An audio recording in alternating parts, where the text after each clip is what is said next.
October 7th, 2016. Quote, I just start kissing them.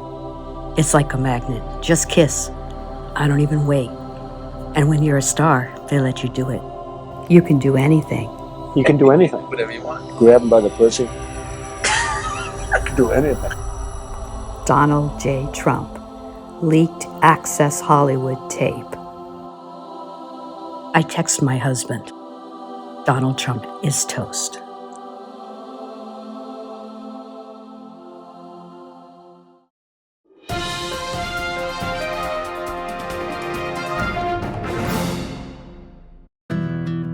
Less than an hour after the leaked Access Hollywood tape hits the airwaves, WikiLeaks makes the first damaging dump of hacked internal correspondence from the Hillary Clinton campaign. 3 weeks later, FBI Director James Comey reopens the probe of Hillary Clinton's missing emails, only to reverse course and close the probe, citing no new information, just 2 days before the election.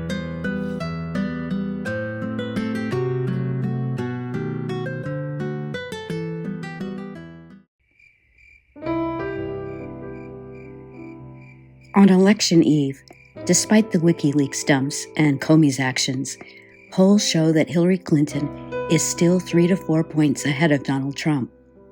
I'm excited and nervous, hoping that we will finally have the first woman president.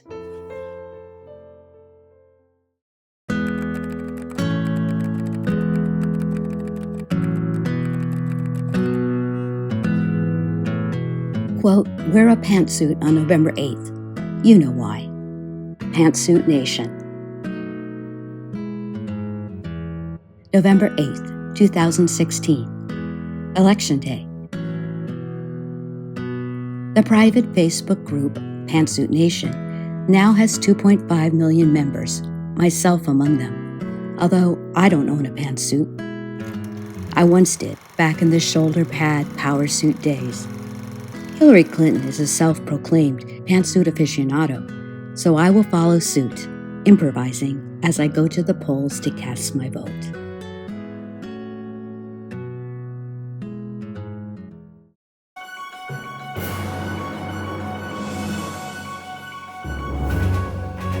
November 8th, 2016, 11:15 p.m. Eastern Standard Time.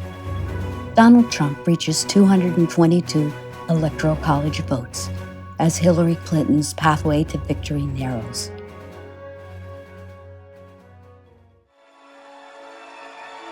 I find myself in the fetal position. November 9th, 2016, just before 3 a.m. Donald Trump gives a victory speech. How did the polls get it so wrong?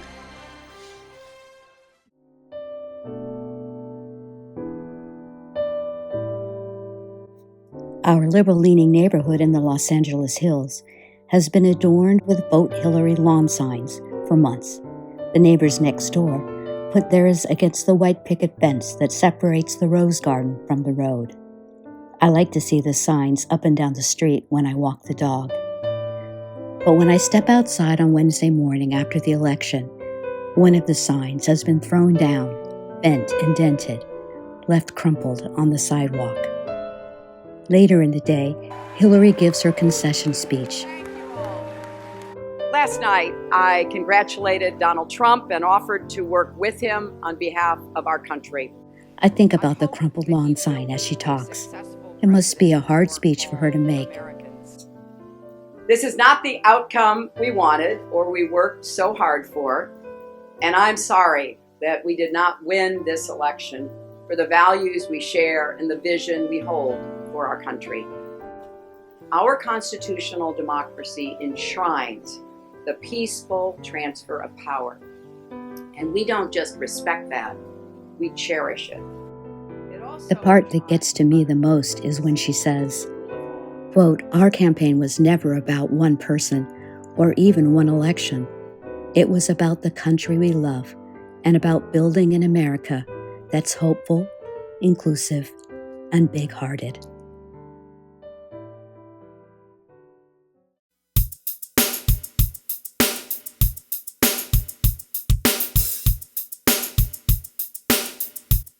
November 15th, 2016.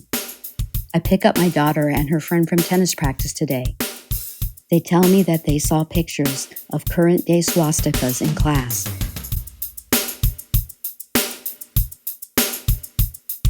That black baby dolls were being hung from ropes in elevators. That a Muslim gathering place on a college campus had been defiled. People think it's okay to act like that now that Trump is going to be president, the friend tells me.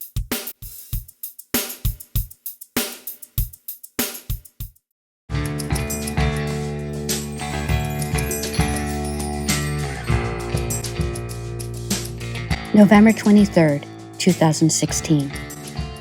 It's the day before Thanksgiving, and I still feel like I'm in a post-election haze. I'm walking down my street, and I step into a pothole. I fall and break my leg.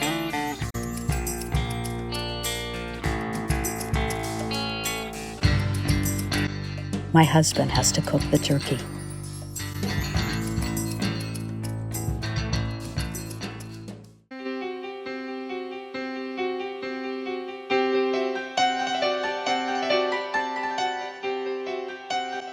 November 9th, 2016. Intelligence officials conclude that Russians interfered with the election to help Donald Trump win. December 12th, 2016. Donald Trump dismisses the intelligence findings. The election results have become even more upsetting. What if the Russians somehow boosted Trump to victory? I noticed that my Facebook friends who voted for Trump do not seem concerned. Meanwhile, Trump has been on a victory tour, but only to the states where he won. There's a divide in this country, and it's growing. We were hacked by the Russians, but it feels like we've been hacked apart.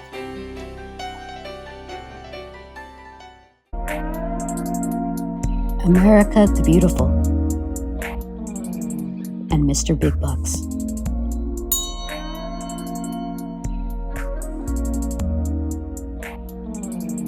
I'll forsake millions for you. Billions.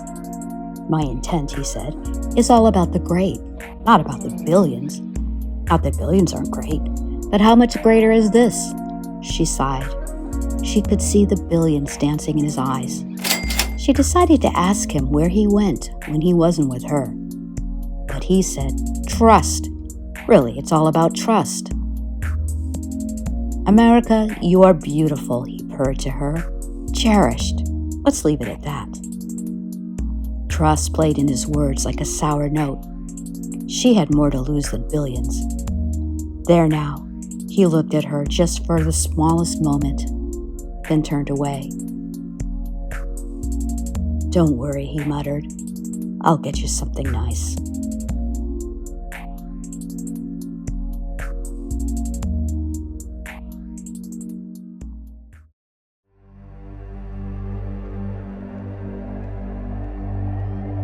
December 18th, 2016. 10 Electoral College voters request an intelligence briefing on Russia's interference in the election. Their request is denied. December 20th, 2016. The final certified count from 50 states and the District of Columbia shows that Hillary Clinton won the popular vote by nearly 2.9 million votes.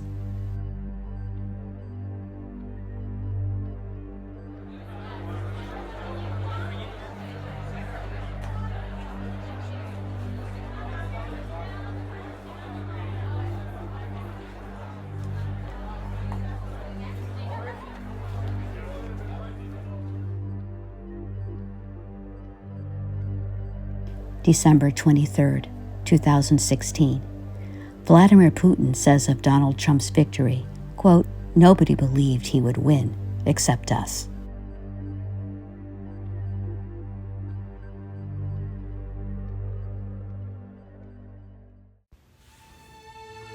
Electoral College bells.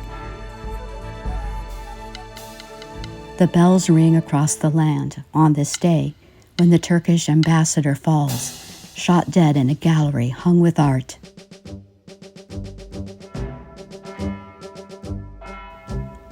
bells ring in every state, and the capital too, on this day when the truck slams into Berlin's Christmas Square.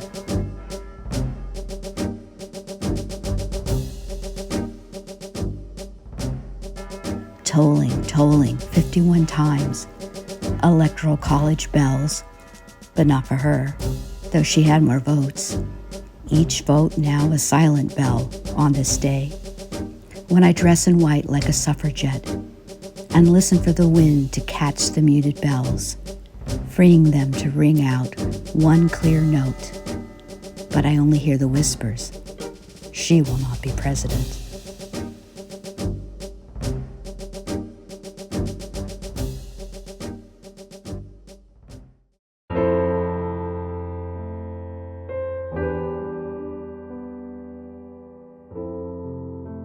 January 6th, 2017. Intelligence officials have concluded that Vladimir Putin personally ordered the influence campaign targeting the 2016 presidential election.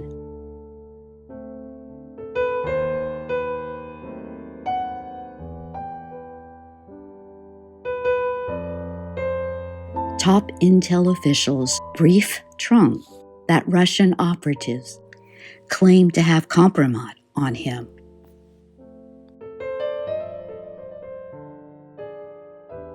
January 11th, 2017. Donald Trump gives his first press conference as president-elect and announces the reports that Russians have personal and financial dirt on him. Quote, "If Putin likes Donald Trump, guess what, folks? If Putin likes Donald Trump, guess what, folks? That's called an asset, not a liability." Sir, you did not answer whether any of your associates were in contact with the Russians. Can you categorically deny that did not happen, sir? Can you categorically deny that did not happen, sir? Sanctions on Russia. January 13th, 2017. Trump slams a dossier by former British spy Christopher Steele that has compromising details.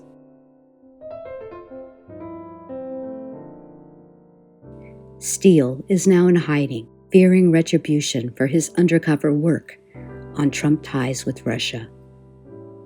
Trump signals that he'd be open to lifting sanctions that the Obama administration put on Russia for interfering in the election if Russia proves to be helpful to the United States. Quote, "If you get along, and if Russia is really helping us, why would anybody have sanctions if somebody's doing some really great things?" he told the Wall Street Journal.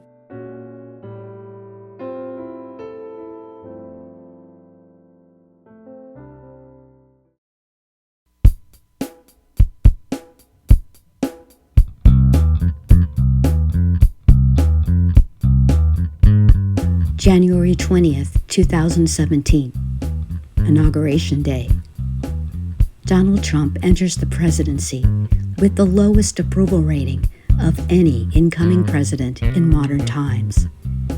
News outlets show pictures comparing the size of Trump's inauguration crowd to Obama's larger inauguration turnout in 2008. I get up this morning, I turn on one of the networks, and they show an empty field. I said, wait a minute, I made a speech. I looked out. The field it looked like 1.5 million people. They showed a field where there were practically nobody standing there. The Trump administration pushes back. This was the largest audience to ever witness an inauguration, period. Falsely claiming that Trump had the largest inauguration crowd in history. Period.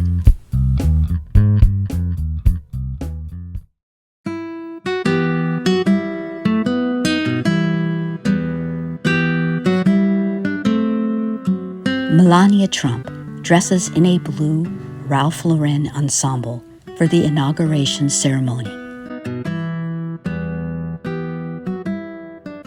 She is etched in my mind, standing there on that gray, stormy day, holding the Bible, cloaked in blue, sky blue against a sea of red.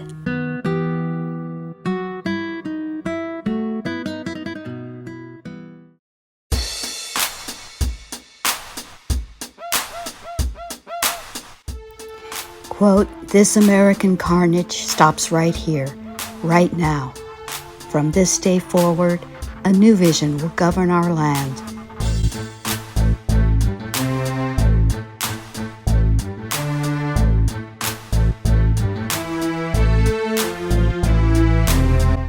From this moment on, it's going to be only America first, America first. President Donald Trump, inauguration speech.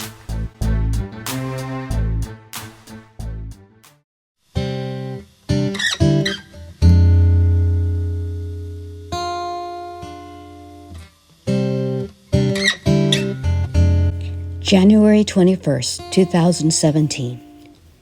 The Women's March is likely the largest one-day protest in U.S. history.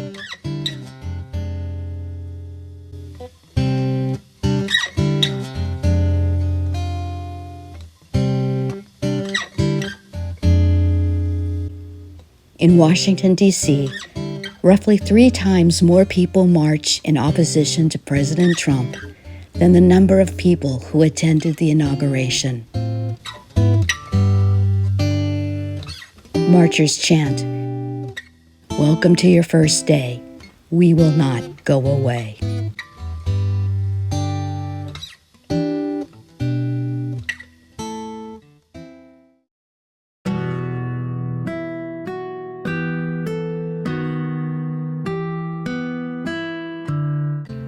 The Trump administration quickly rolls out policies that increase division and chip away at our relationship with each other and the world.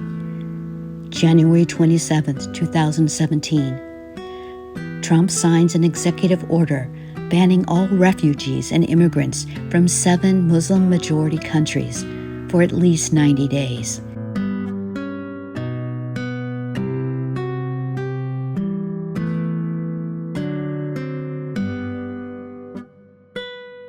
The name of this order is, quote, "Protecting the Nation from Foreign Terrorist Entry into the United States."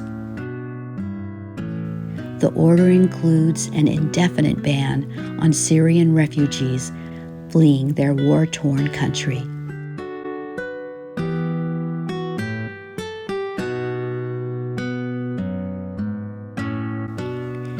February 28, 2017.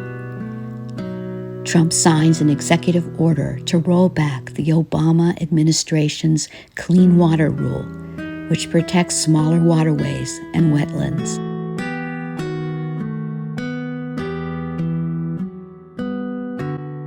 Quote, "With today's executive order, I am directing the EPA to take action, paving the way for the elimination of this very destructive and horrible rule," Trump says. EPA science advisors oppose the rollback. March 17, 2017. Trump doesn't want to shake hands with German Chancellor Angela Merkel when she comes for a White House visit, even after she suggests, "Do you want to have a handshake?" I'm embarrassed and dismayed that Trump is unwelcoming to Angela Merkel, to those who want to visit or immigrate from Muslim countries, and yes, even to Democrats, which I feel intensifying as the days go by.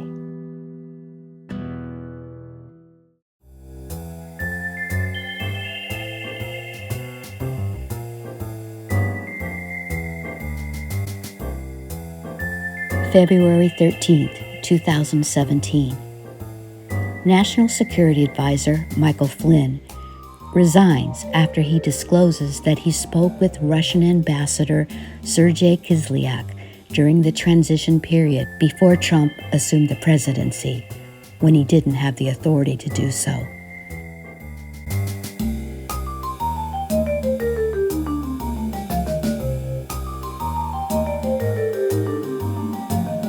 This includes several phone calls with Kislyak on the same day that the Obama administration imposed sanctions on Russia for interfering with the election.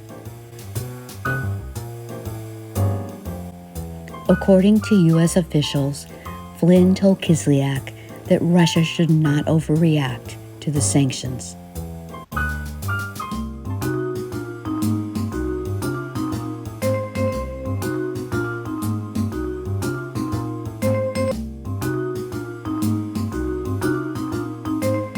March 2, 2017, Attorney General Jeff Sessions recuses himself from overseeing any Justice Department investigations into Russia's election meddling after disclosures surfaced that he met with Kislyak during the election, information he did not disclose at his confirmation hearing. Citing his connection to the Trump campaign, he says, quote, "I should not be involved in investigating a campaign I had a role in."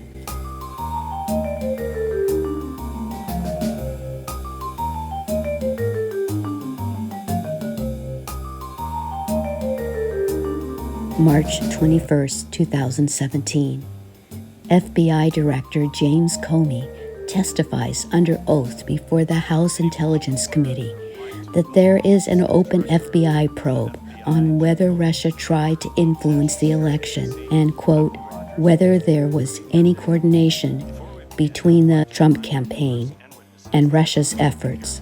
Have been authorized by the Department of Justice to confirm that the FBI, as part of our counterintelligence mission, is investigating the Russian government's efforts to interfere in the 2016 presidential election. And that includes investigating the nature of any links between individuals associated with the Trump campaign and the Russian government, and whether there was any coordination between the campaign and Russia's efforts. As with any counterintelligence investigation, this will also include an assessment of whether any crimes were committed. He tells the committee that Vladimir Putin had a clear preference for Donald Trump over Hillary Clinton. Putin hated Secretary Clinton so much that the flip side of that coin was he had a clear preference for the person running against the person he hated. Comey's revelation of the investigation is good news for those who want answers to the Trump-Putin connection. As the summer went on and the polls appeared to show that Secretary Clinton was going to win, the Russians sort of gave up and simply focused on trying to undermine her. I am conflicted about Comey, though.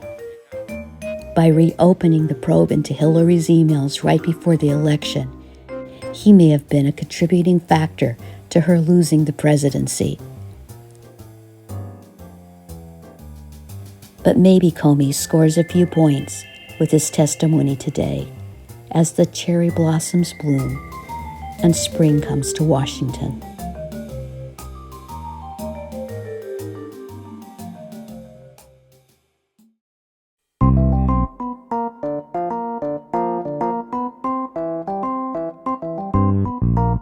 May 9th, 2017. Trump fires FBI Director James Comey. May 17th, 2017.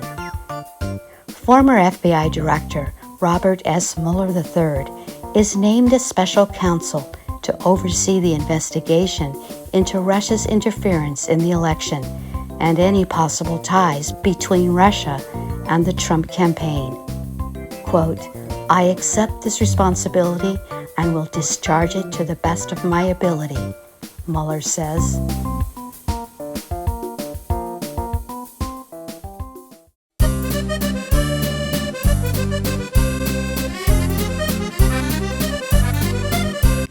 June 1st, 2017.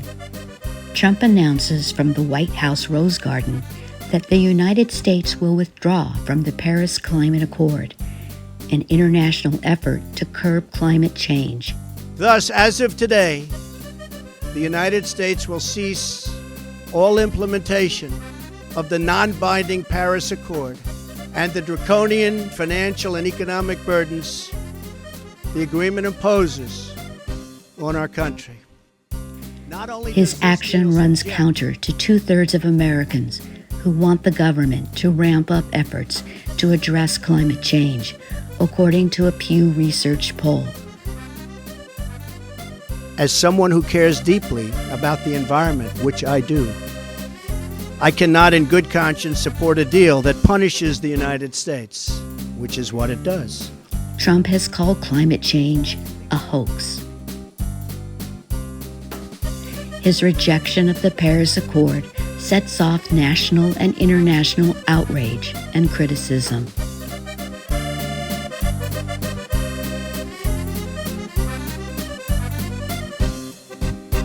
Quote, "It undermines America's standing in the world and threatens to damage humanity's ability to solve the climate crisis in time," says Al Gore in a statement.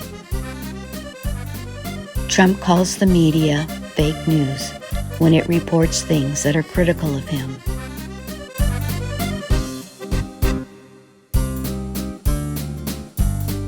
He attacks his enemies and defends his positions through Twitter tirades and proclamations, which his administration considers to be official presidential statements.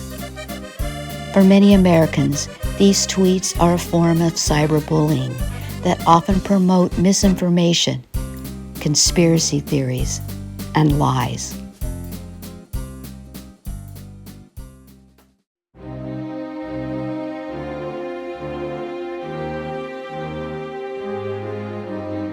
I voted. He won. I can accept that. But what if Russia tipped the scale? If so, then I am an unrequited voter, thwarted and oppressed by forces I do not understand.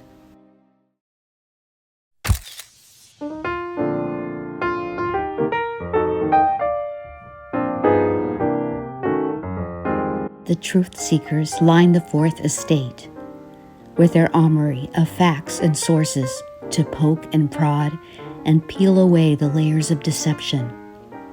But deception has a platform now, posing and preening, imitating truth. Walter Cronkite is long gone, and with him the threads that once united us. We are divided and dangerous.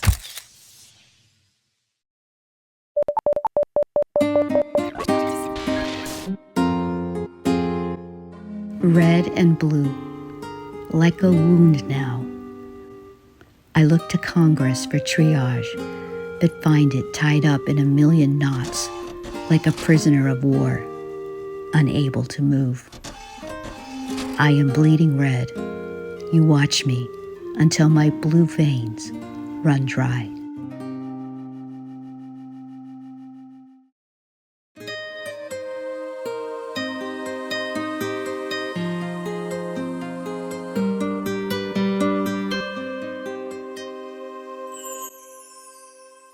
The American system of checks and balances becomes increasingly frayed.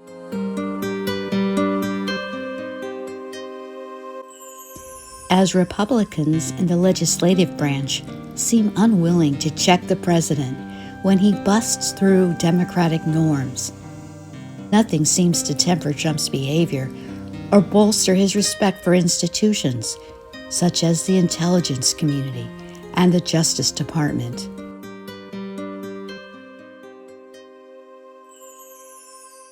Institutions that work to protect our democracy.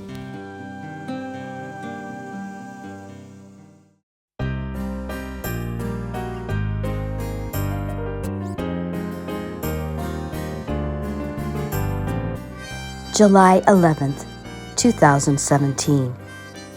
Emails surface that confirm Donald Trump Jr.'s meeting with Russian lawyer Natalia Veselnitskaya at Trump Tower during the presidential campaign.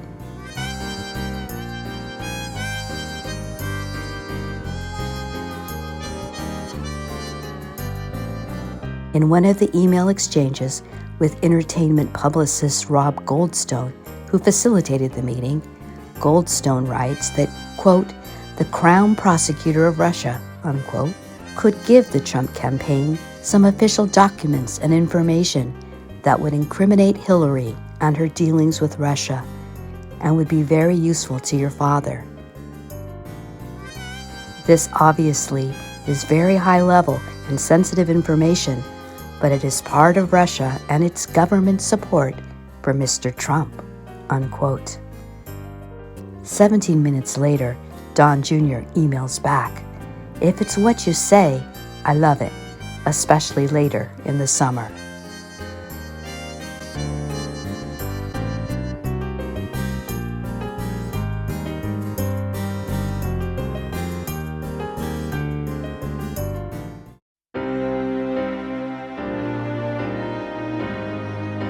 August 12, 2017.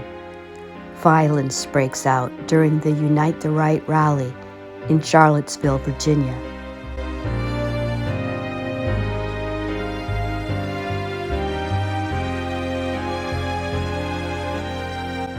Counter-protester Heather Heyer is killed by a white nationalist.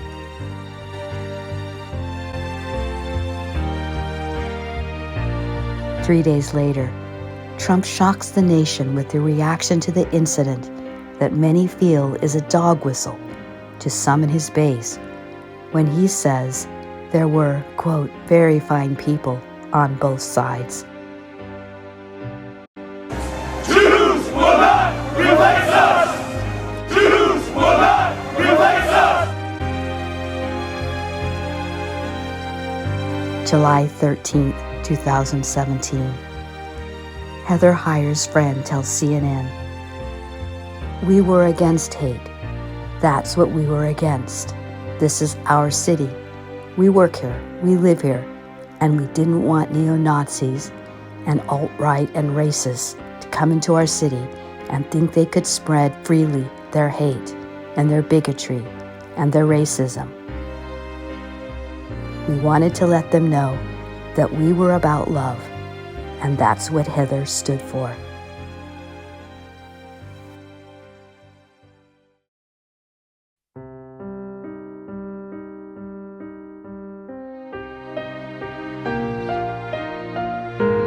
August 19, 2017. The line that divides this country feels increasingly perplexing. Politics aside, there is right versus wrong, tolerance versus prejudice. How can we be a just society if our moral compass is broken? 1 week after Charlottesville, a small group of right-wing, quote, free speech protesters stage a rally in Boston. But the event is dwarfed by the counter-rally that follows. Tens of thousands march against hate and white supremacy.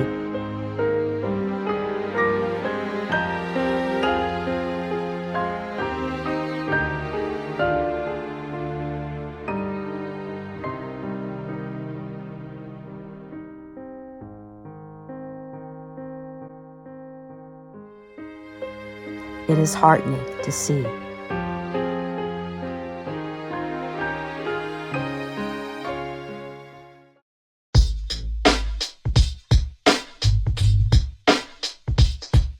August 23, 2017. The United Nations issues a warning urging the United States to unequivocally and unconditionally reject and condemn racist hate speech and crimes in Charlottesville and throughout the country.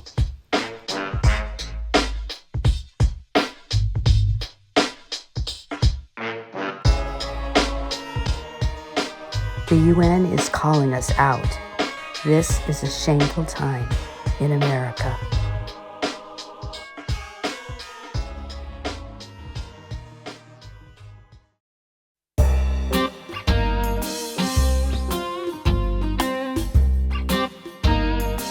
The tribal war between red and blue intensifies in America. cultural differences are sharpened into rallying cries by the Trump administration and further intensified by Russian bots on social media.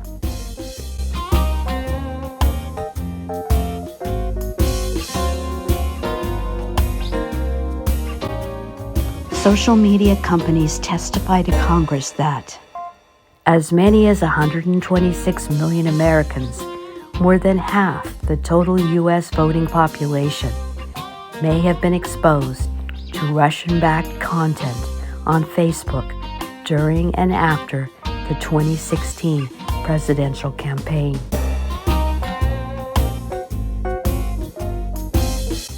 More than 36,000 Russian bots tweeted 1.4 million times during the election. Google found 1,108 videos with related Russian content on YouTube. The Russians manufactured rhetoric that was aimed at inflaming and amplifying our differences and turning Americans against each other.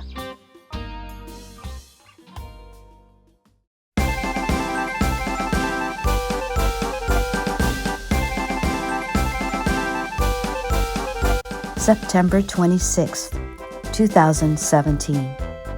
NFL player Colin Kaepernick takes a knee during the national anthem as a form of protest over police brutality in the Black community.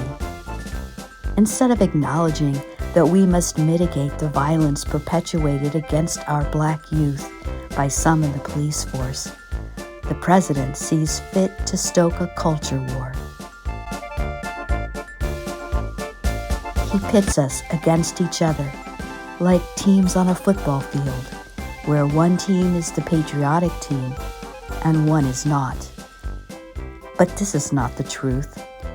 In these trying and troubling times, being able to kneel for equality and the principles of our democracy, to speak out for liberty and justice for all, is a measure of patriotism and the hope for a better future.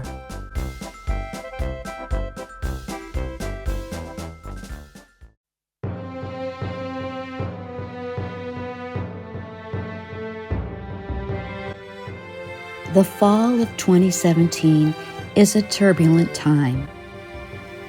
NFL players take a knee.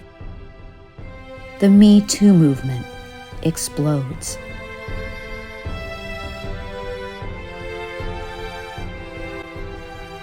Hurricane Maria rips through Puerto Rico. Americans retreat into their corners as Trump stokes culture wars. And Americans grow increasingly apart.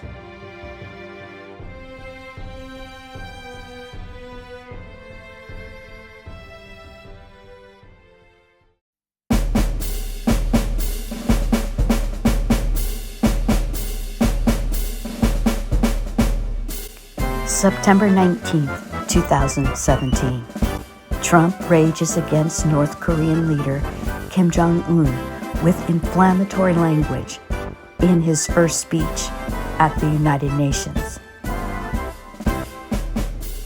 The United States has great strength and patience, but if it is forced to defend itself or its allies, we will have no choice but to totally destroy North Korea. Rocket Man is on a suicide mission for himself and for his regime.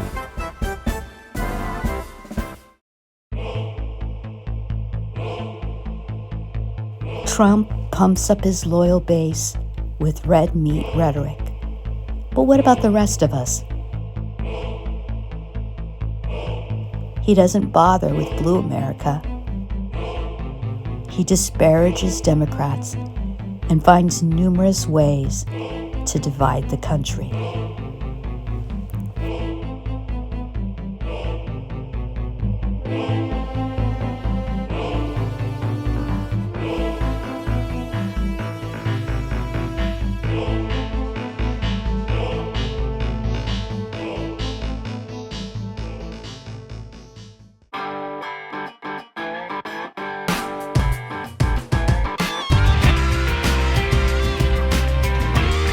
Hey, red state.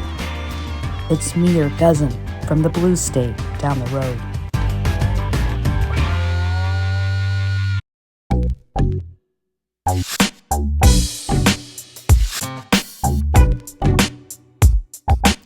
Hey there, Blue. It's me, your mother from another party. Just calling to say hi.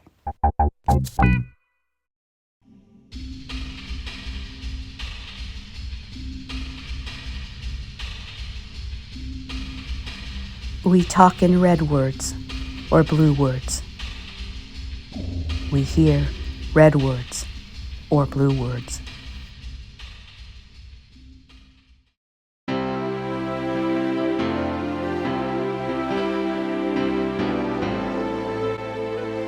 November 9th, 2017.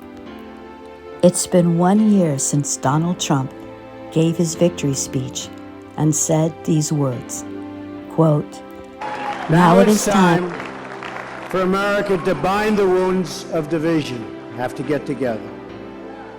To all Republicans and Democrats and independents across this nation, I say it is time for us to come together as one united people. It's time. I pledge to every citizen of our land that I will be president for all Americans, and this is so important to me. But none of this has been true. Read your victory speech, Mr. President.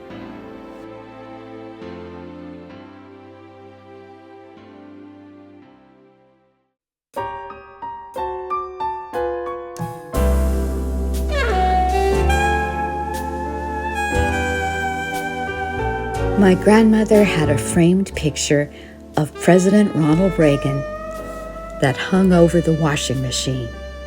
I'm not sure why she chose that particular location, but she was very proud of the president. When I was 22 years old, I voted for Ronald Reagan. He had been our governor and a former movie star. But it was his picture over the washing machine that made the biggest impression. I became a Democrat when George H.W. Bush and Bill Clinton were running. But I hold the memory of my grandmother's laundry room as a reminder that we shouldn't stand only on party lines.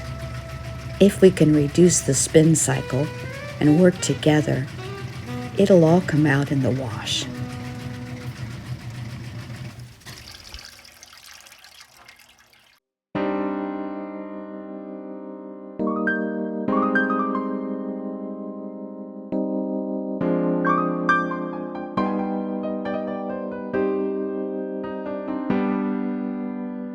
January 24th, 2018. Trump says he would, quote, love to answer Mueller's questions under oath.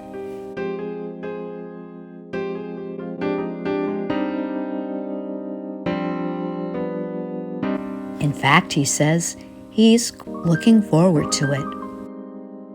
But he remains non-committal about the details. Quote, we'll see what happens. February 16th, 2018.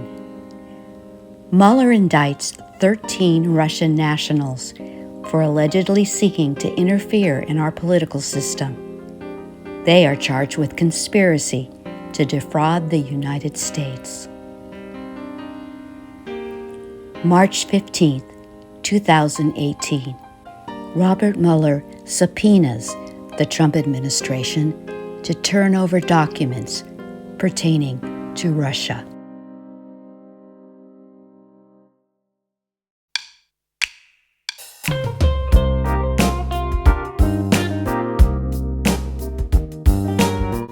April 6th, 2018.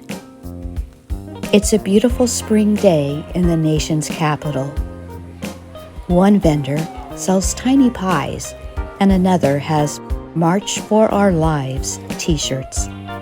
The trees are full of new leaves and blooms. Crowds gather around the cherry blossom trees, snapping pictures. As I walk along Pennsylvania Avenue, I wonder what the president is doing and what he has done.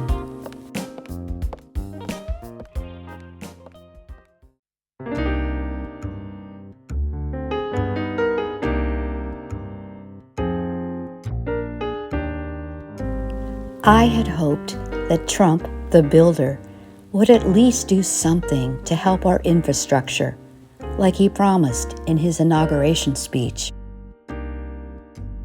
We will build new roads and highways and bridges and airports and tunnels and railways all across our wonderful nation. But there are potholes in our streets and in our democracy. We are falling.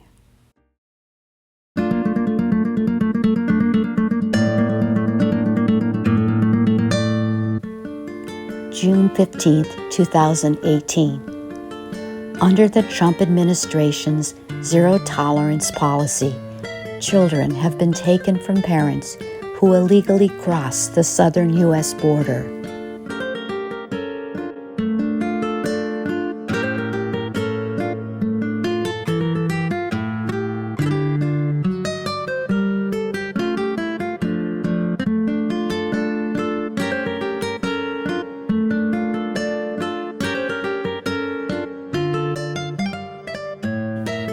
The Department of Homeland Security publicly admits that 2,000 children were separated from their parents or guardians between April 19th and May 31st. This does not include the number of kids who were taken away prior to or after these dates.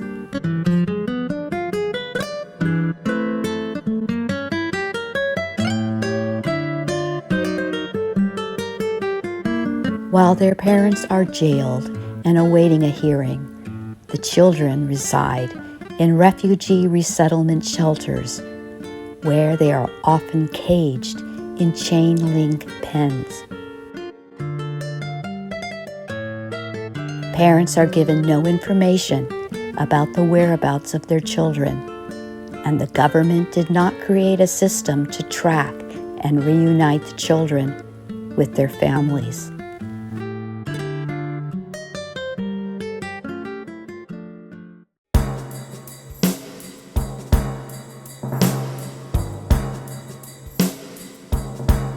July 12, 2018. Trump's aggressive posturing at the NATO summit unsettles our allies.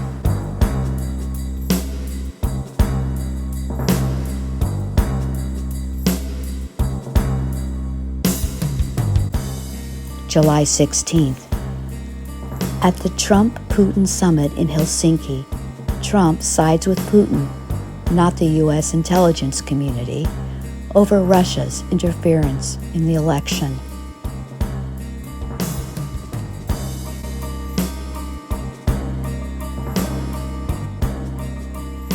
July 24th, 2018.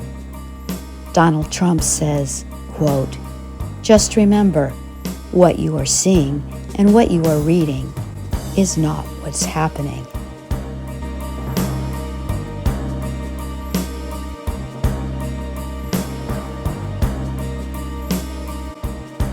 July 29th, 2018. Trump labels the media, quote, "the enemy of the people."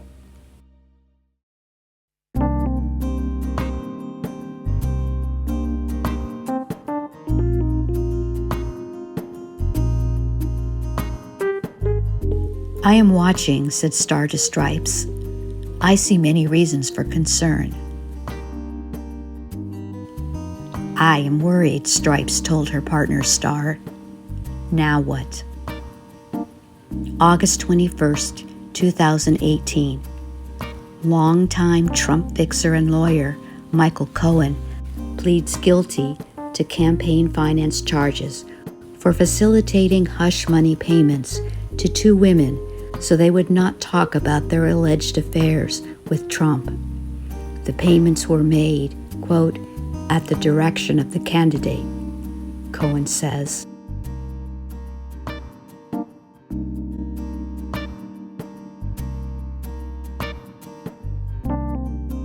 On the same day, in another federal court, a jury convicts former Trump campaign chairman Paul Manafort on 8 counts of tax and bank fraud crimes.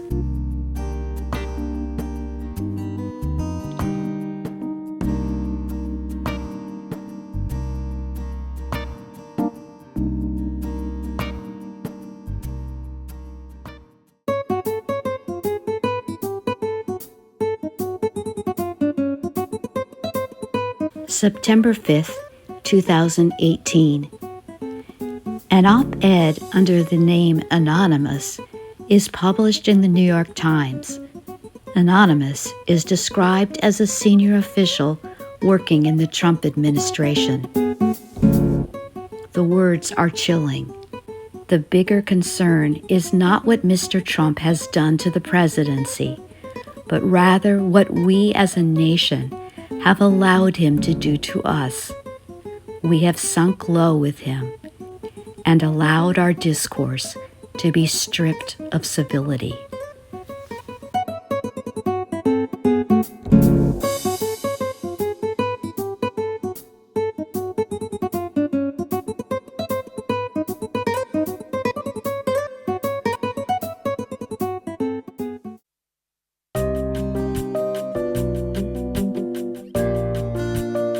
Culture wars intensify as we approach the midterm elections.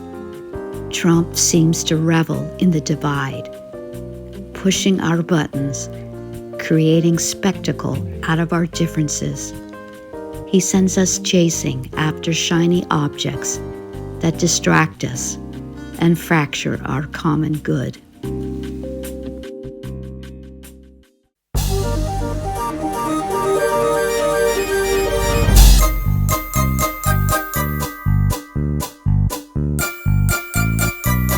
The circus is in town. How much to get in, I ask? $1 trillion, says the tightrope walker. The strong man lifts his barbells. That's the special base price, he grunts. Well, I don't have $1 trillion, I say. Who could I talk to about this? The ringmaster, laughs the juggler, but he's in the trailer with the contortionist. The lion tamer walks past after a deafening roar. The beast is demanding red meat. I should get out of here, I think, but instead murmur under my breath, I have always enjoyed the circus. Oh yes, the clown agrees. He reaches into his baggy pocket and pulls out a few dollar bills.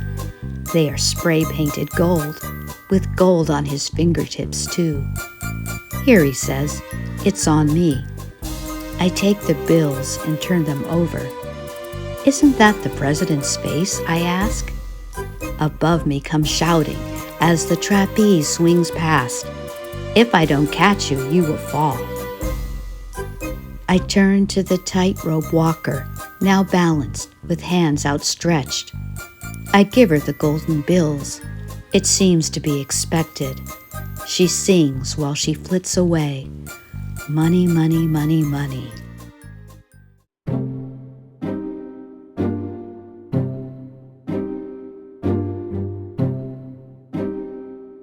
Sometimes I think we don't simply disagree. Sometimes we speak two different languages.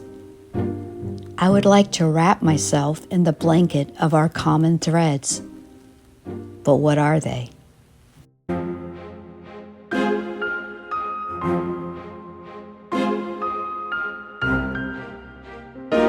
Culture wars make it seem like we are the cast of a reality show, with our reality show president egging us on, fanning the flames.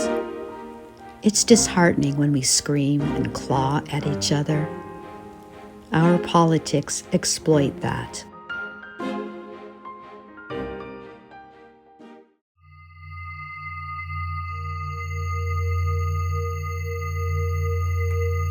September 27th, 2018.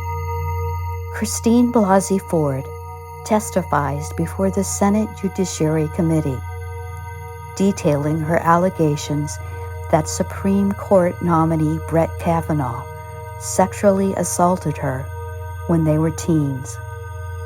In her opening statement, she says, I am here today not because I want to be. I am terrified. I am here because I believe it is my civic duty to tell you what happened to me while Brett Kavanaugh and I were in high school. Citing her ongoing trauma as an adult, she says she had a second front door installed in her home to serve as an escape route in case of emergency.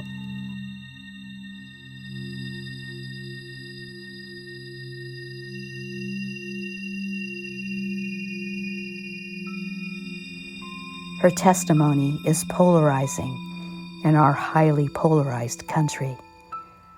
I find myself arguing with Republican friends on Facebook who are defending Brett Kavanaugh. September 29th, 2018. The FBI begins a supplemental background check on Kavanaugh's alleged misconduct in a brief and limited investigation.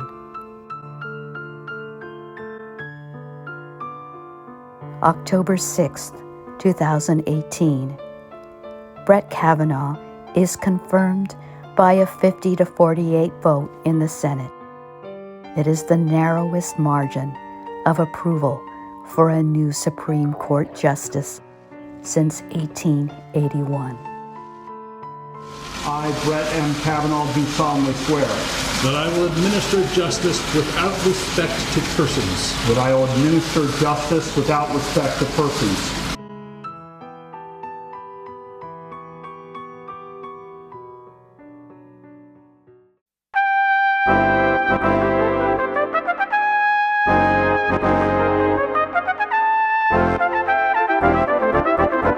A diverse and record-breaking number of women are running for office in the 2018 midterm elections. The presidency of Donald Trump seems to have galvanized a call to action.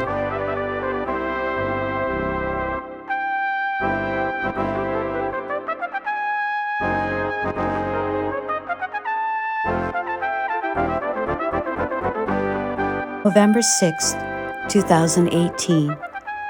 Democrats take control of the House by the largest midterm margin ever. January 3rd, 2019. A record 127 women entered the new term in the House of Representatives, 106 of whom are Democrats. Nancy Pelosi is elected Speaker of the House for the second time. She is the only woman in U.S. history to serve as Speaker.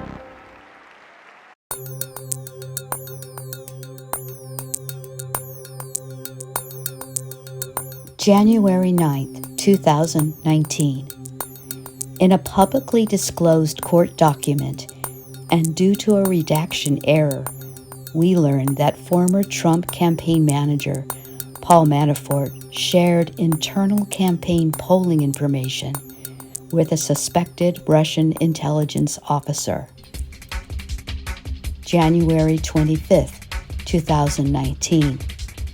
Trump advisor Roger Stone is arrested on grand jury charges brought by Robert Mueller in the Russia probe. The 7 felony counts include lying to Congress, obstruction of justice, and witness tampering. The indictment points to a possible connection between Stone and the Trump campaign regarding foreknowledge of the WikiLeaks dump to hurt Hillary Clinton's campaign.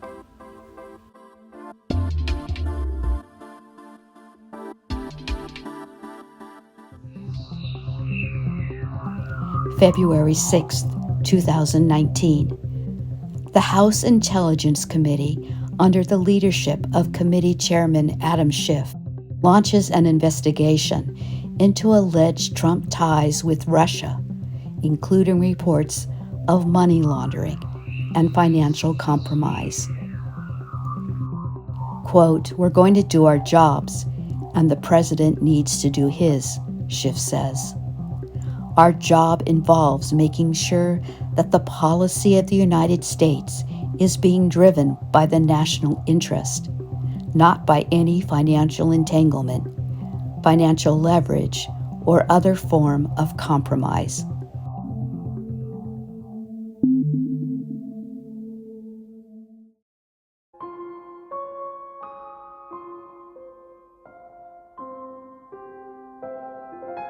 February 27, 2019. Do you swear or affirm that the testimony that you are about to give is the whole truth, Trump's former attorney, Michael Cohen, and nothing but the truth, so help you God? Testifies before the House Oversight Committee that the president lied about Russian business interests. He says Trump had advanced knowledge of the WikiLeaks dumps.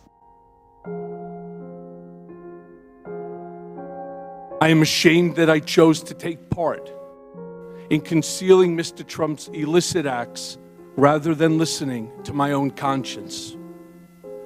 I am ashamed because I know what Mr. Trump is. He is a racist, he is a con man, and he is a cheat. He also says that Trump knew about the hush money payments to silence two women, including adult film star Stormy Daniels, from speaking out about their alleged sexual encounters with Trump. Cohen shows the committee a check signed by Trump that Cohen claims was a reimbursement for paying the hush money. Cohen tells the committee, I have lied, but I am not a liar. And I have done bad things, but I am not a bad man. I have fixed things, but I am no longer your fixer, Mr. Trump. After the hearing, Representative Elijah Cummings, chair of the Oversight Committee, says, "We have strayed so far away from normal in our country, and we've got to get back to center."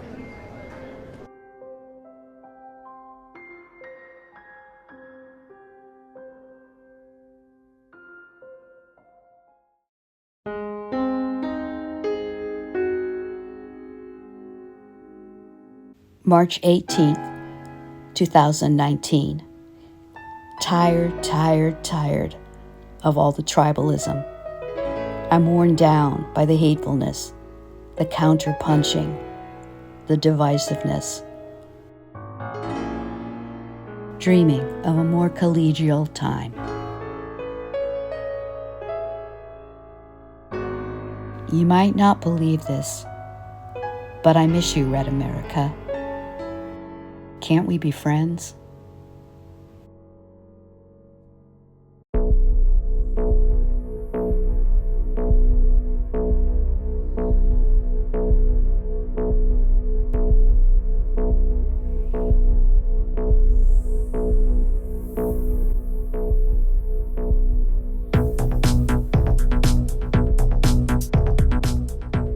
March 7th, 2019.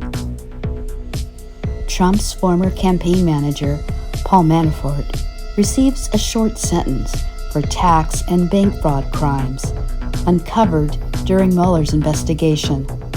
Only 47 months versus the guideline of 19 to 24 years.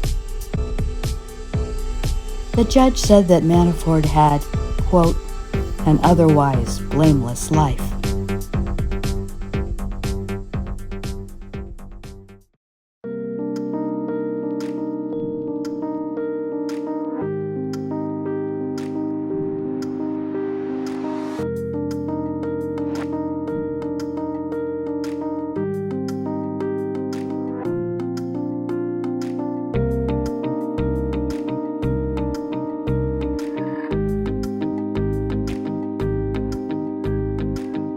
March 22, 2019. The Mueller report is delivered to Attorney General William Barr. The investigation concludes with indictments brought against 37 individuals and entities, many of whom are in Russia, and includes 6 former Trump associates. Barr announces that he will soon be releasing the report's, quote, principal conclusions.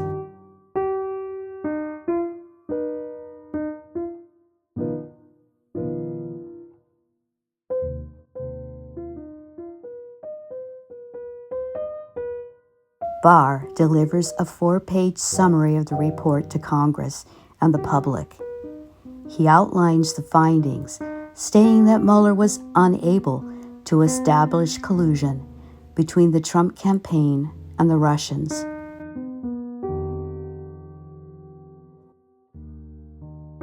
He says that Mueller neither indicted nor exonerated Trump on obstruction of justice, since Mueller had decided, quote, not to make a traditional prosecutorial judgment. Barr has determined he can make the call, and says there is not sufficient evidence to charge the president with obstruction of justice.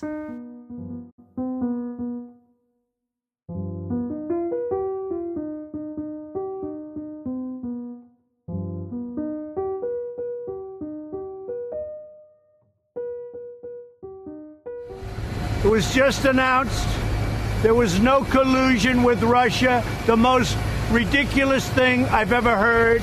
There was no collusion with Russia. There was no obstruction, and none whatsoever. Democrats in Congress demand to see the complete and unredacted report. A few days later, Mueller writes to Justice Department leadership to say that Barr did not fully capture the context, nature, and substance. There is now public confusion about critical aspects of the results of our investigation. This threatens to undermine a central purpose for which the department appointed the special counsel, to assure full public confidence in the outcome of the investigations.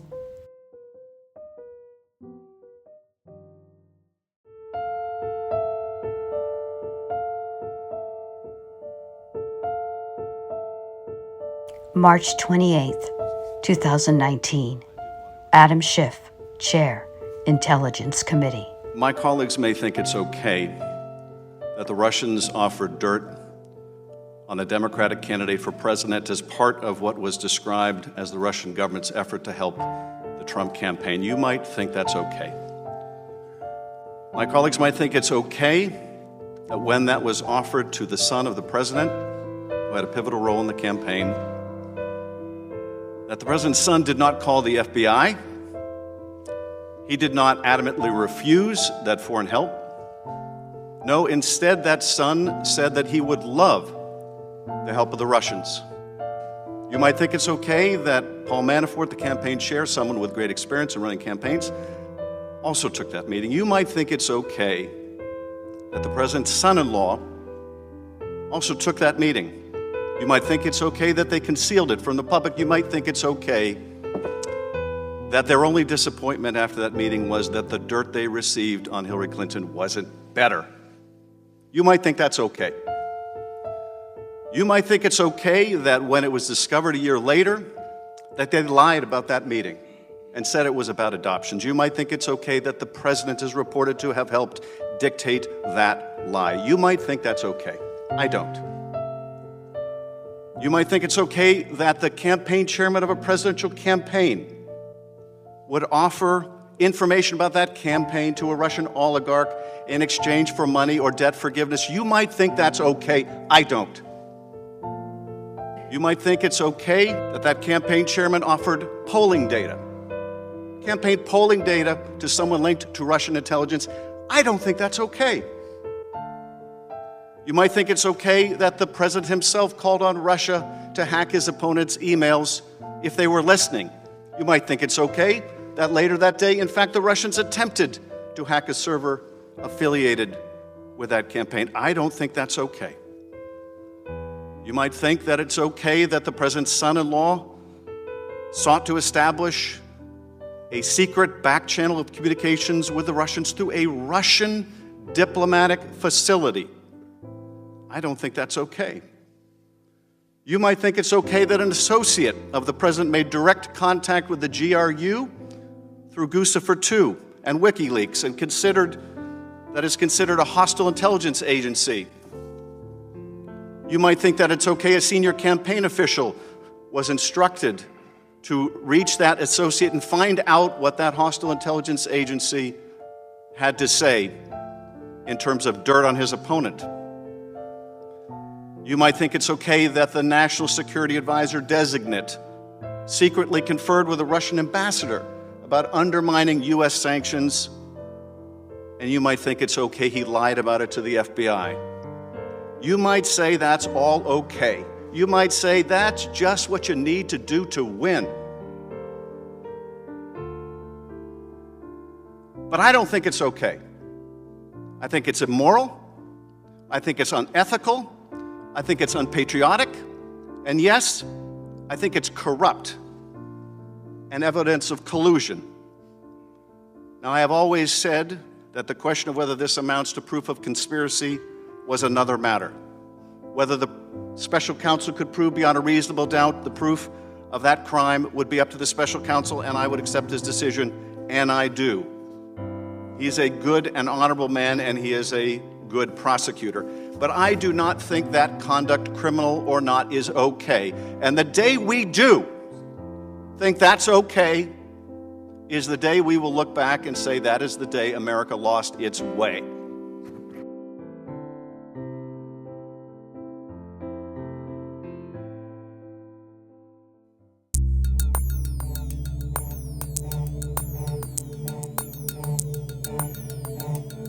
April 10th, 2019.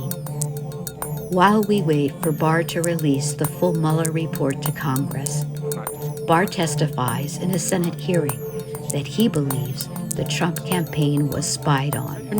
You're not suggesting, though, that spying occurred. I don't, I guess you could, I think spying did occur. While it is completely predictable that the mere utterance of spying would be seized on by Trump as proof of a, quote, witch hunt, Barr's digression further muddles the meaning of Mueller's findings. Barr says he expects Congress will get a redacted version of the report in the coming week. But with his 4-page summary, Barr has already grabbed hold of the narrative. Still, among the very few things we know about the Mueller report is that it did not exonerate Trump on obstruction of justice.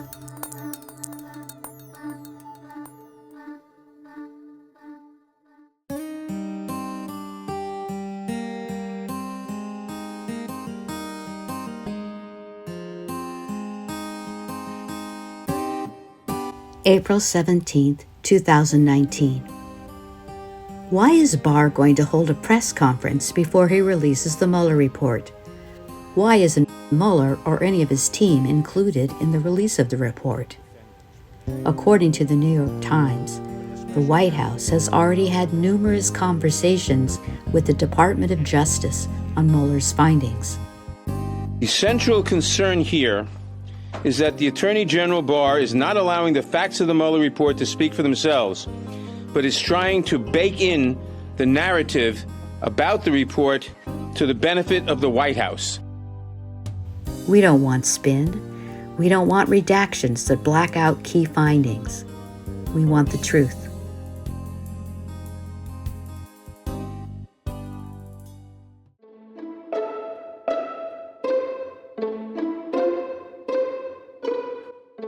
April 18th, 2019. Moving beyond Barr's misleading spin, we finally see more of the big picture. The Mueller report states the Russians interfered in the 2016 election in sweeping and systematic fashion. The report is filled with examples of lies and misconduct that suggest a cover-up. There are numerous interactions between the Trump campaign and Russia, according to the report. Quote, the investigation established that several individuals affiliated with the Trump campaign lied to the office and to Congress about their interactions with Russian-affiliated individuals and related matters. Those lies materially impaired the investigation of Russian election interference. Mueller says an existing Department of Justice policy prohibited him from charging a sitting president with a crime. He says if he could have exonerated the president, he would have done so, but that he could not exonerate Trump based on his findings. He leaves it to Congress to take action. Per the report, the conclusion that Congress may apply the obstruction laws to the president's corrupt exercise of the powers of office accords with our constitutional system of checks and balances and the principle that no person is above the law.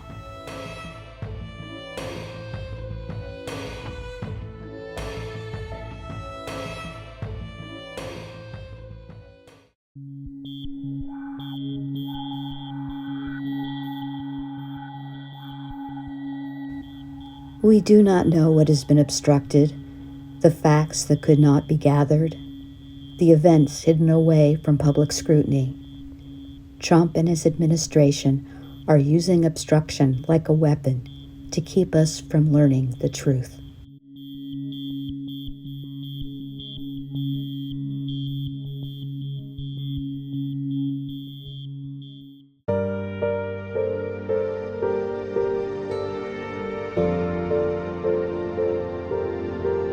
April 24th, 2019. As the Trump administration vows to fight subpoenas for congressional oversight, there's an op-ed in the Washington Post by Hillary Clinton. This line rings in my mind. Quote, nobody but Americans should be able to decide America's future. May 8th, 2019. Barr refuses to turn over the unredacted report after the Trump administration invokes executive privilege over publicly releasing information in the Mueller report. The House Judiciary Committee votes to advance a measure to hold Barr in contempt of Congress.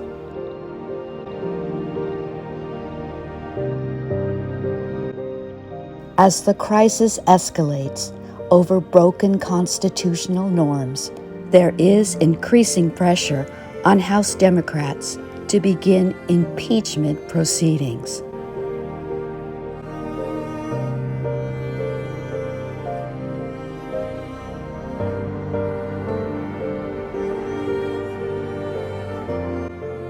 March 29th, 2019. Finally today, we hear directly from Robert Mueller that the Justice Department policy prohibited him from indicting a sitting president. Although he did have the power to absolve the president of wrongdoing, he did not do so. If we had had confidence that the president clearly did not commit a crime, we would have said so.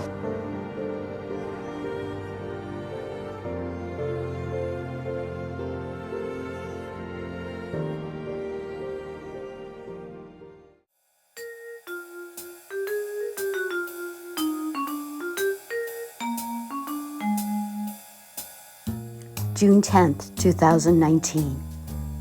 The House Judiciary Committee begins a week of hearings on the Mueller report.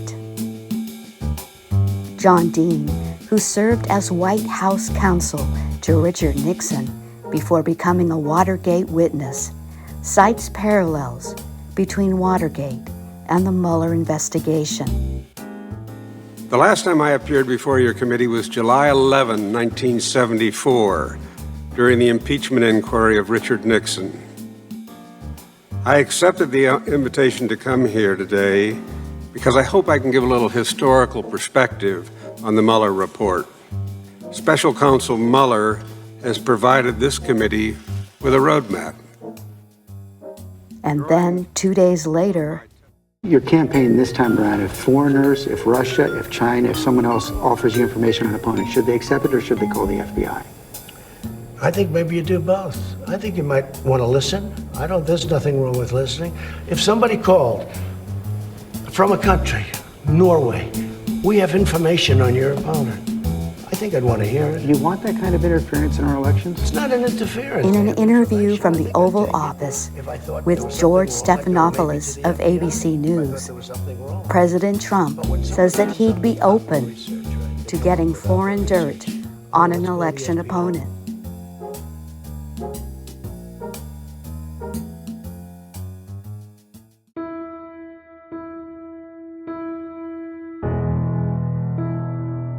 July 14th, 2019. Trump tweets at 4 minority congresswomen who have spoken out against him, saying that they should, quote, go back and help fix the totally broken and crime-infested places from which they came. They hate our country. They hate it, I think, with a passion. July 17th, 2019. During a rally, Trump tells the crowd that the congresswomen are helping to, quote, fuel the rise of a, quote, dangerous militant hard left.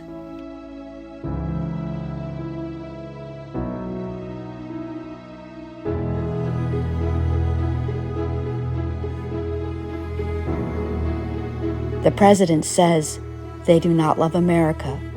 They do. He's launching a blatantly racist attack on 4 duly elected members of the United States House of Representatives, all of whom are women of color. This is the agenda of white nationalists. First note that I want to tell children across this country is that no matter what the president says, this country belongs to you. And it belongs to everyone. He says they should go back to where they came from, but this is their home. Many members of Congress have called for his impeachment because of his utter disregard and disrespect of the United States Constitution. And despite this and other many attempts to distract us, we remain focused on holding him accountable to the laws of this land and accountable to the American people. This xenophobic, racist, sexist rhetoric is a wrecking ball to who we are. How can we fear the stranger when the stranger is us?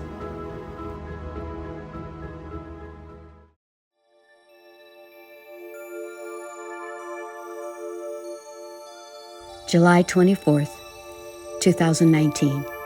In Robert Mueller's testimony before 2 congressional committees, he confirms the dark findings of his report, including that Russians interfered in the 2016 election and that he expects that they will do it again.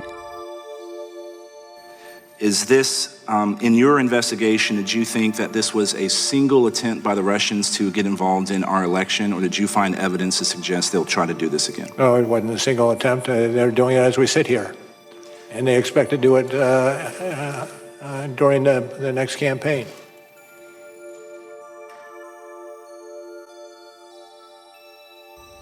SOS.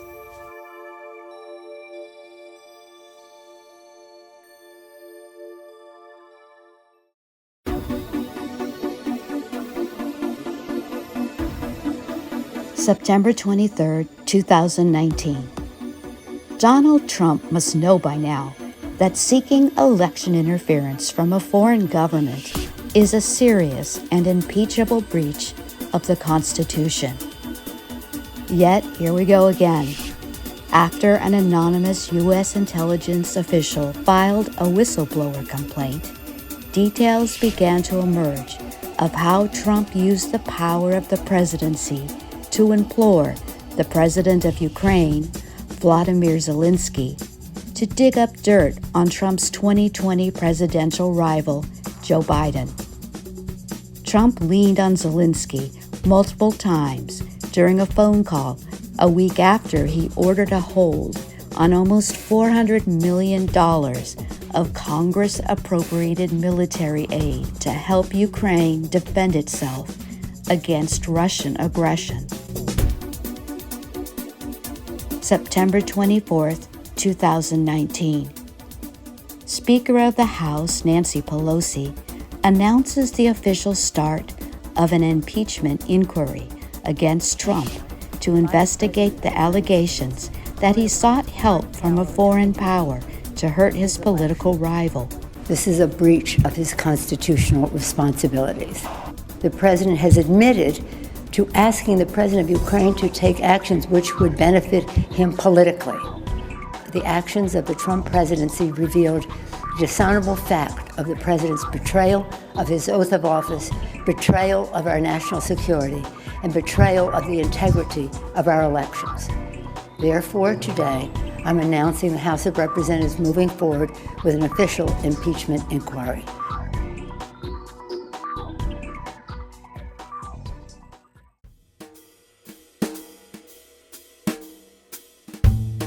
October 23, 2019. In a federal appeals court case about whether Trump must release his tax returns, Trump's lawyer argues that, as president, he has absolute immunity from any criminal charges and investigations. Trump's lawyer asserts that even if Trump shot someone on Fifth Avenue, he could not be punished while he is in office. Trump himself boasted, They say, I have the most loyal people. Did you ever see that? Where I could stand in the middle of Fifth Avenue and shoot somebody and I wouldn't lose any voters, okay? It's like incredible.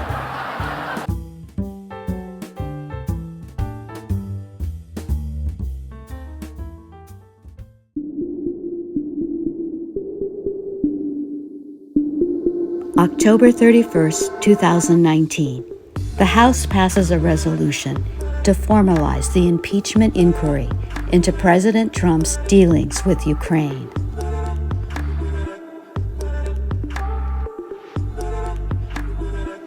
I come before you as an American citizen who has devoted the majority of my life, 33 years, to service to the country that all of us love. November 15, 2019, Marie Yovanovitch, the ousted U.S. ambassador to Ukraine, testifies that she was smeared by Trump and his allies to get her out of the way so he could pressure Ukraine for dirt on Joe Biden. A champion of anti-corruption efforts in Ukraine, Yovanovitch recounts her removal. Not all Ukrainians embraced our anti-corruption work. Thus, perhaps it was not surprising that when our anti-corruption efforts got in the way of a desire for profit or power, Ukrainians who preferred to play by the old corrupt rules sought to remove me. What continues to amaze me is that they found Americans willing to partner with them, and working together, they apparently succeeded in orchestrating the removal of a U.S. ambassador. How could our system fail like this? How is it that foreign corrupt interests could manipulate our government? Yovanovitch said that when she learned Trump had called her bad news on the phone call with Zelensky, I was shocked and devastated that I would feature in a phone call between two heads of state in such a manner where President Trump said that I was bad news to another world leader and that I would be going through some things. What were you concerned about? She's going to go through some things. It didn't sound good. It sounded like a threat. Did you feel threatened? I did.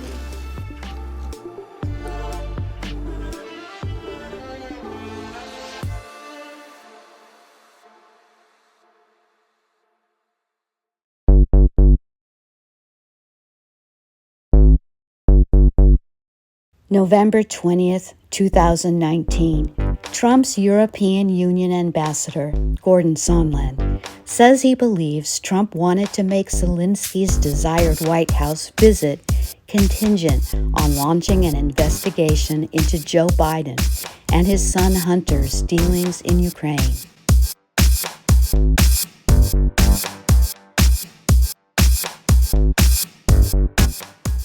I know that members of this committee frequently frame these complicated issues in the form of a simple question.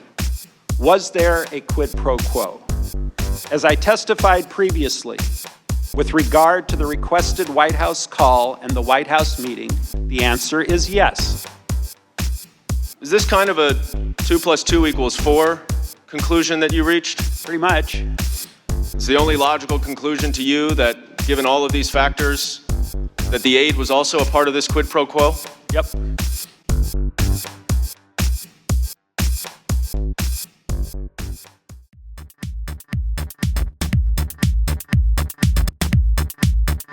November 21st, 2019. Fiona Hill, former National Security Council official and Trump's top Russian advisor, asks Republican members of the House Intelligence Committee to stop perpetuating a, quote, fictional narrative that it was Ukraine, not Russia, that undermined the 2016 election. This is a fictional narrative that has been perpetrated and propagated by the Russian security services themselves. The unfortunate truth is that Russia was the foreign power that systematically attacked our democratic institutions in 2016. This is the public conclusion of our intelligence agencies, confirmed in bipartisan congressional reports. It is beyond dispute, even if some of the underlying details must remain classified. The impact of the successful 2016 Russian campaign remains evident today. Our nation is being torn apart. Truth is questioned. In the course of this investigation, I would ask that you please not promote politically driven falsehoods that so clearly advance Russian interests. These fictions are harmful even if they are deployed for purely domestic political purposes. President Putin and the Russian security services operate like a super PAC. They deploy millions of dollars to weaponize our own political opposition research and false narratives. When we are consumed by partisan rancor, we cannot combat these external forces as they seek to divide us against each other, degrade our institutions, and destroy the faith of the American people in our democracy.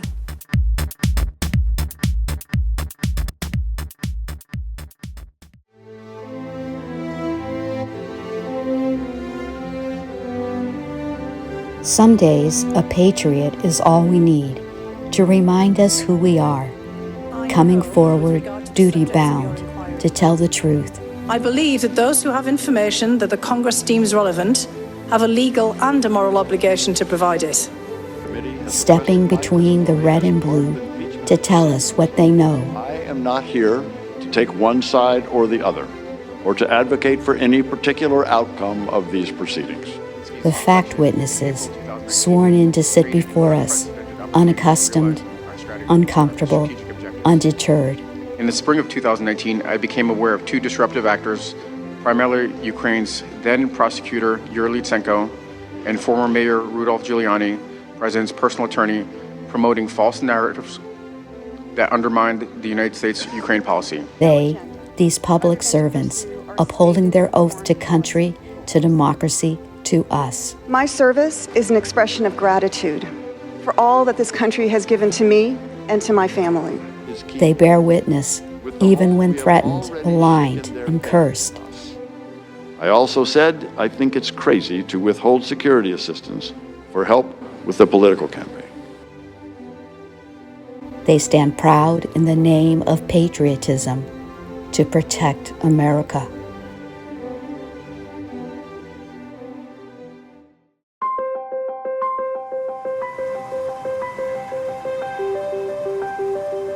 December 18th, 2019.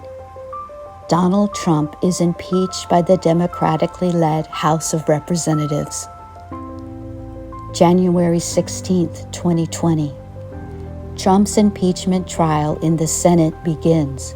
He faces 2 charges: abuse of power and obstruction of Congress. January 24, 2020. In his closing statement on the second day of the Democrats' arguments, House Manager Adam Schiff says, "Here, right is supposed to matter. It's what's made us the greatest nation on earth. No constitution can protect us. Right doesn't matter anymore. And you know, you can't trust this president to do what's right for this country. You can trust he will do what's right for Donald Trump. He'll do it now. He's done it before. He'll do it for the next several months. He'll do it in the election if he's allowed to. This is why, if you find him guilty, you must find that he should be removed. Because right matters. Because right matters. And the truth matters. Otherwise, we are lost. February 5th, 2020. The Republican majority of the Senate acquits Donald Trump on both charges after blocking all witnesses and new evidence from being presented during the trial.